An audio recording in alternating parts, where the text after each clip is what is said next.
اعوذ باللہ من الشیطان الرجیم بسم اللہ الرحمن الرحیم ثم انتم هؤلاء تقتلون انفسکم وتخرجون فریقا منکم من دیارہم تظاہرون علیہم بالاسم والعدوان ان یأتوکم اسارا تفادوہم وَهُوَ مُحَرَّمٌ عَلَيْكُمْ إِخْرَاجُهُمْ أَفَتُؤْمِنُونَ بِبَعْضِ الْكِتَابِ وَتَكْفُرُونَ بِبَعْضٍ فَمَا جَزَاءُ مَنْ يَفْعَلُ ذَلِكَ مِنْكُمْ إِلَّا خِزْيٌ فِي الْحَيَاةِ الدُّنْيَا وَيَوْمَ الْقِيَامَةِ يُرَدُّونَ إِلَىٰ أَشَدِّ الْعَذَابِ وَمَا اللَّهُ بِغَافِلٍ عَمَّا تَعْمَلُونَ صدق اللہ العظیم رب اشرح لي صدري ويسر لي أمري واحلل عقدة من لساني يفقهوا قولي اللهم ارنا الحق وارزقنا اتباعه وارنا الباطل باطلا وارزقنا اجتنابه آمین یا رب العالمین۔ ثم انتم آیت نمبر 85 ہے 85 سورہ بقرہ کی، اور روان ترجمہ سنیے۔ یہ انہی 10 اصولوں میں سے یہ بات آخر میں بیان ہوئی ہے۔ 8 اصول ہم پہلی آیت میں بیان کر چکے، اور 2 اصول جو ہیں وہ دوسری آیت میں یعنی 84 میں ہم بیان کر چکے ہیں۔ اب جو بات وہاں آئی کہ انہوں نے توریت کے ایک حصے کو مانا اور ایک حصے کو عمل نہیں کیا، یعنی توریت میں یہ بات بھی لکھی ہوئی تھی کہ یہودی کو اپنے پاس قید نہیں رکھ سکتا، تو جب انہوں نے قرض دے کر ایک دوسرے کو اغوا کیا تو اس وقت یہ توریت کا حکم کہاں گیا تھا؟ کیا انہوں نے اس وقت اس حکم کو نہیں توڑا تھا؟ تو اب جہاں قرآن مجید نے اس بات کو 2 ٹوک انداز سے بیان کیا، ویسے تو اصولی طور پر یہ چونکہ ہمارے ہاتھ میں قرآن ہے اور یہ امت کے لیے رہنمائی ہے، تو بنی اسرائیل کے حالات واقعات تو ساتھ اس لیے بیان ہوئے کہ اے اہل ایمان کہ تم ان کے طریقوں کو اختیار نہ کرنا، تمہیں جو یہاں ہدایت دی جائے گی اس پر عمل کرنا۔ تو آپ دیکھیے سورہ بقرہ میں ہی ایک آیت آپ نے پڑھی ہوگی، بڑی مشہور آیت ہے، یا ایھا الذین آمنوا ادخلوا فی السلم کافۃ ولا تتبعوا خطوات الشیطان انہ لکم عدو مبین۔ اے اہل ایمان، دین میں داخل ہو جاؤ پورے کے پورے، شیطان کے قدموں کی پیروی نہ کرو، شیطان تمہارا کھلا کھلا دشمن ہے۔ ترجمے کے اعتبار سے تو یہ آپ نے سنا، لیکن میں اس کا ترجمہ یہ نہیں کرتا، میں اس کا ترجمہ یہ کرتا ہوں اے اہل ایمان تم دین میں داخل ہو جاؤ پورے کے پورے۔ بھئی دیکھو، شیطان نے تمہیں جزوی دین پر لگا کر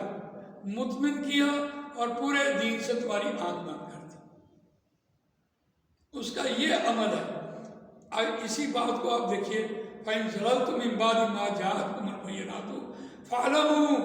أَنَّ اللَّهَ عَزِيزٌ حَكِيمٌ۔ اگلی آیت میں یہ ہے کہ اگر تم شیطان کے مقابلے میں خود ہی ڈگمگا گئے،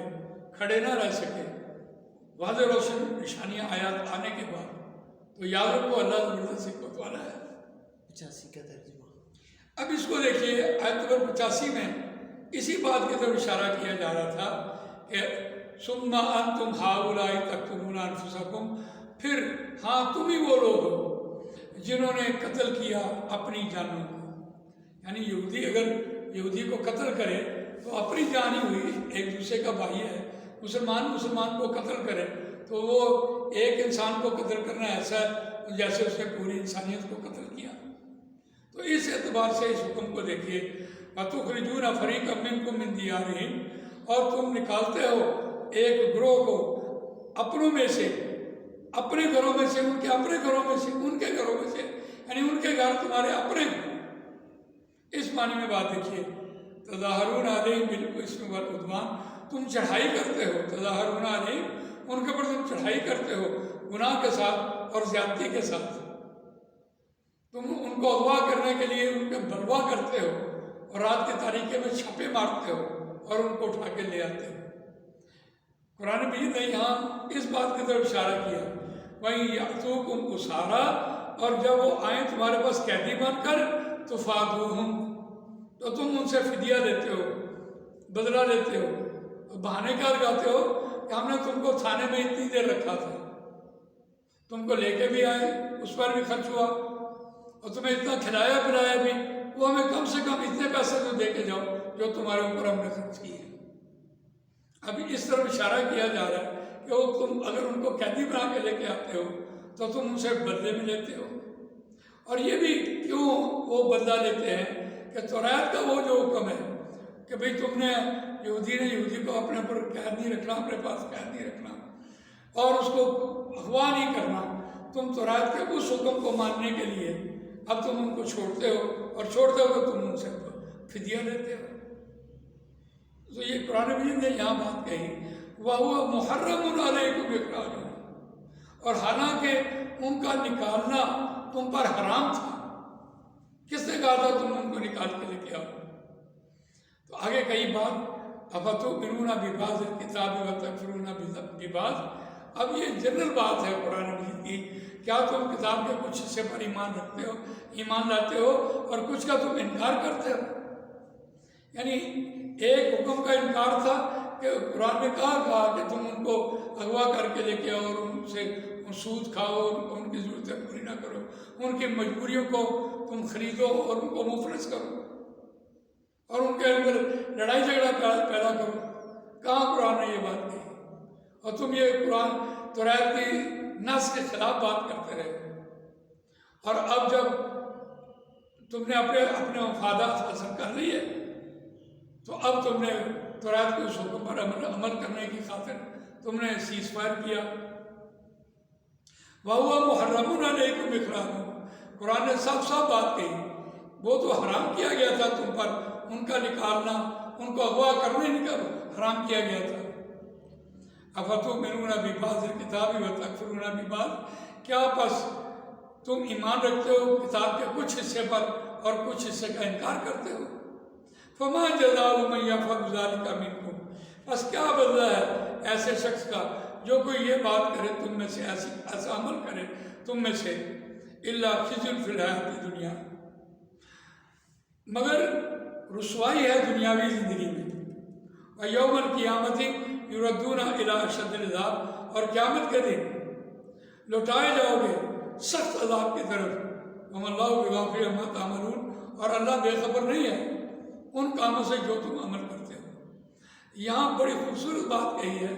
کہ دنیا میں رسوائی کا سبب ہے کہ جزوی زندگی گزارنا، کتاب کے کچھ حصے پر عمل کرنا، کچھ پر عمل نہ کرنا، دنیا میں رسوائی ہے۔ خوبصورت بات کہی علامہ نے، باطل تو ہی پسند ہے، حق لا شریک، شرکت حق و باطل نہ کر قبول، حق اور باطل کی شرکت نہ کر قبول۔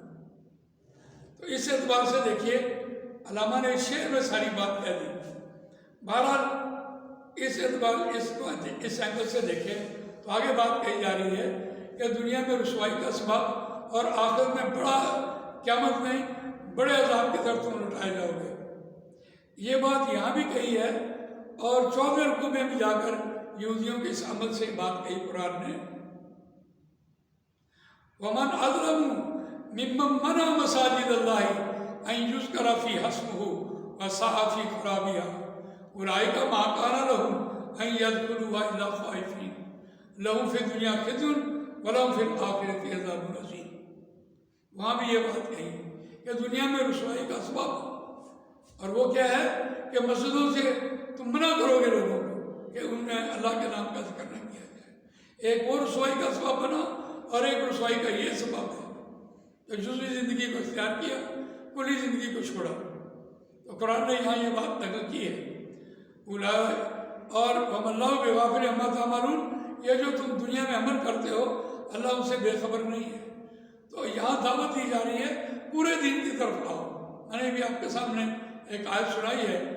سورہ بقرہ کی کہ دین میں پورے کے پورے داخل ہو جاؤ، تم خود ہی اگر کھڑے رہے تو تمہارا کام بن جائے گا، ورنہ تم خود ہی پھسل جاؤ گے۔ جزاک اللہ خیر، اتنا ہی لیسن ہے، باقی انشاءاللہ آگے